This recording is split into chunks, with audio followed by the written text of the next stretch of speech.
नमस्कार दोस्तों, मैं हर्ष आप सभी का स्वागत करता हूं अद्भुत दुनिया के एक नए एपिसोड में।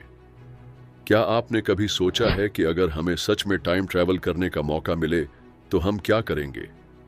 हो सकता है हम अतीत में जाकर अपनी गलतियां सुधारें या शायद भविष्य में जाकर देखेंगे कि दुनिया कैसी होगी।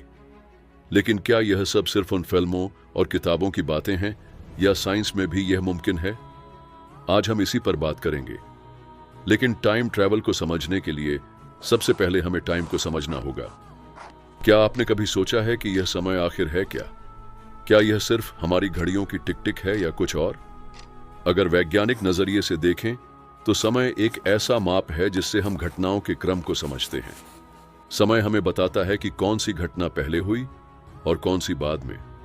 समय को हम सेकंड, मिनट, घंटे, दिन, हफ्ते, महीने और साल में मापते हैं। ये एक ऐसी चीज है जो सिर्फ आगे बढ़ती है, कभी पीछे नहीं जाती। इसी वजह से हम कहते हैं गया वक्त फिर हाथ नहीं आता। लेकिन क्या समय को आगे या पीछे किया जा सकता है? या अगर हम इसे दूसरी भाषा में कहें तो क्या समय में आगे या पीछे जाया जा सकता है? मतलब टाइम ट्रैवल किया जा सकता है समय में आगे या पीछे? अगर हां, तो ये ही है टाइम ट्रैवल। लेकिन ये टाइम ट्रैवल आखिर किया कैसे जाता है और क्या तरीका है इसका? क्या कोई मशीन है या फिर कुछ और? तो चलिए आज हम ये सब कुछ जानेंगे इस वीडियो में, तो लास्ट तक बने रहिए इस समय के अद्भुत सफर में। साइंस की दुनिया में टाइम ट्रैवल का कॉन्सेप्ट किसी जादू से कम नहीं है। महान वैज्ञानिक अल्बर्ट आइंस्टीन ने हमें बताया था कि समय और स्पेस यानी अंतरिक्ष एक दूसरे से जुड़े हुए हैं, जिसे हम स्पेस टाइम कहते हैं। आइंस्टीन के मुताबिक समय एक नदी की तरह है जो अलग अलग स्पीड से बहती है। क्या आपको पता है कि विमानों और सैटेलाइट्स पर लगी घड़ियां धरती से अलग समय बताती हैं? इस ब्रह्मांड में मौजूद हर चीज टाइम ट्रैवल करती है, हम और आप भी। बस हमारे टाइम ट्रैवल की रफ्तार ऐसी है कि पता नहीं चलता। अमेरिकी स्पेस एजेंसी NASA के मुताबिक हम सभी टाइम में लगभग बराबर स्पीड से ट्रैवल कर रहे हैं, जो कि सिर्फ 38 माइक्रोसेकंड प्रतिदिन का अंतर है। अल्बर्ट आइंस्टीन ने हमें बताया कि टाइम कैसे काम करता है। उन्होंने इसे रिलेटिविटी यानी सापेक्षता नाम दिया। उनके इस सिद्धांत को सापेक्षता का सामान्य सिद्धांत कहते हैं। ये आधुनिक फिजिक्स के आधारभूत सिद्धांतों में से एक है।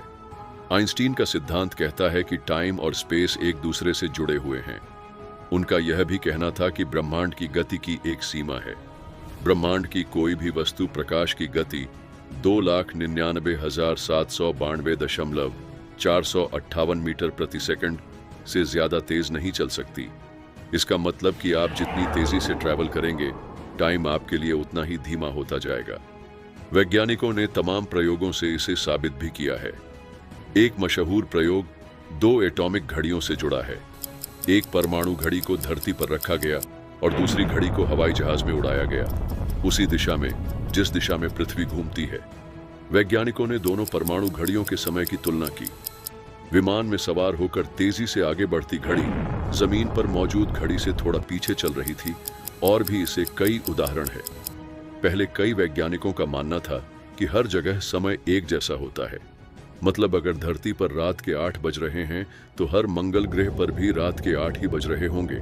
लेकिन महान वैज्ञानिक आइंस्टीन के सापेक्षता के नियम यानी थ्योरी ऑफ रिलेटिविटी के अनुसार समय की धारणा अलग है। समय की गति हर जगह अलग है। विज्ञान के अनुसार समय यात्रा की अवधारणा इसी थ्योरी के इर्द गिर्द घूमती है। जैसे समय की हमारी समझ धरती पर आधारित है, लेकिन अंतरिक्ष में यह बदल जाती है। यात्रा समय को प्रभावित कर सकती है, जैसे किसी व्यक्ति के ब्रह्मलोक जाने और लौटने पर। इस यात्रा में उसके लिए 1 वर्ष बीता, लेकिन धरती पर 1 युग बीत गया।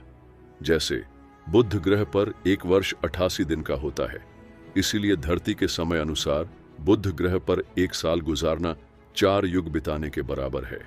सोचिए, अगर आप एक स्पेसशिप में बैठकर बहुत तेज स्पीड से अंतरिक्ष में सफर करें तो आपके लिए समय धीमा हो जाएगा। जब आप वापस धरती पर लौटेंगे तो आप शायद सिर्फ 10 साल बड़े हुए होंगे, लेकिन आपके दोस्त और परिवार के लोग 50 साल बड़े हो चुके होंगे। इसे टाइम डायलेशन कहते हैं। तो क्या इसका मतलब यह है कि हम भविष्य में जा सकते हैं? हाँ, थ्योरी के हिसाब से तो यह मुमकिन है, लेकिन अभी हमारे पास इतनी तेज स्पीड वाले रॉकेट नहीं हैं। अब बात करते हैं अतीत की।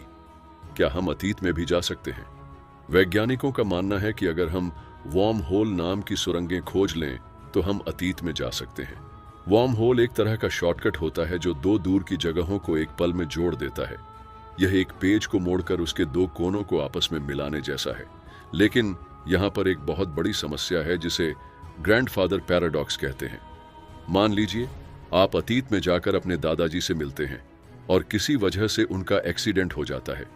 तो अगर आपके दादाजी ही नहीं होंगे तो आपके पापा नहीं होंगे और आप भी पैदा नहीं होंगे। अगर आप पैदा ही नहीं हुए तो आप अतीत में कैसे गए? ये एक ऐसी पहेली है जिसका कोई जवाब नहीं है। तो दोस्तों, फिलहाल टाइम ट्रैवल सिर्फ थ्योरी और कॉन्सेप्ट तक ही सीमित है। भविष्य में शायद वैज्ञानिक कोई ऐसा रास्ता खोज लें जिससे हम इस पहेली को सुलझा सकें।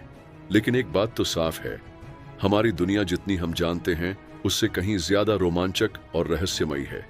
आपका क्या मानना है? क्या टाइम ट्रैवल सच में मुमकिन है? हमें कमेंट्स में जरूर बताएं।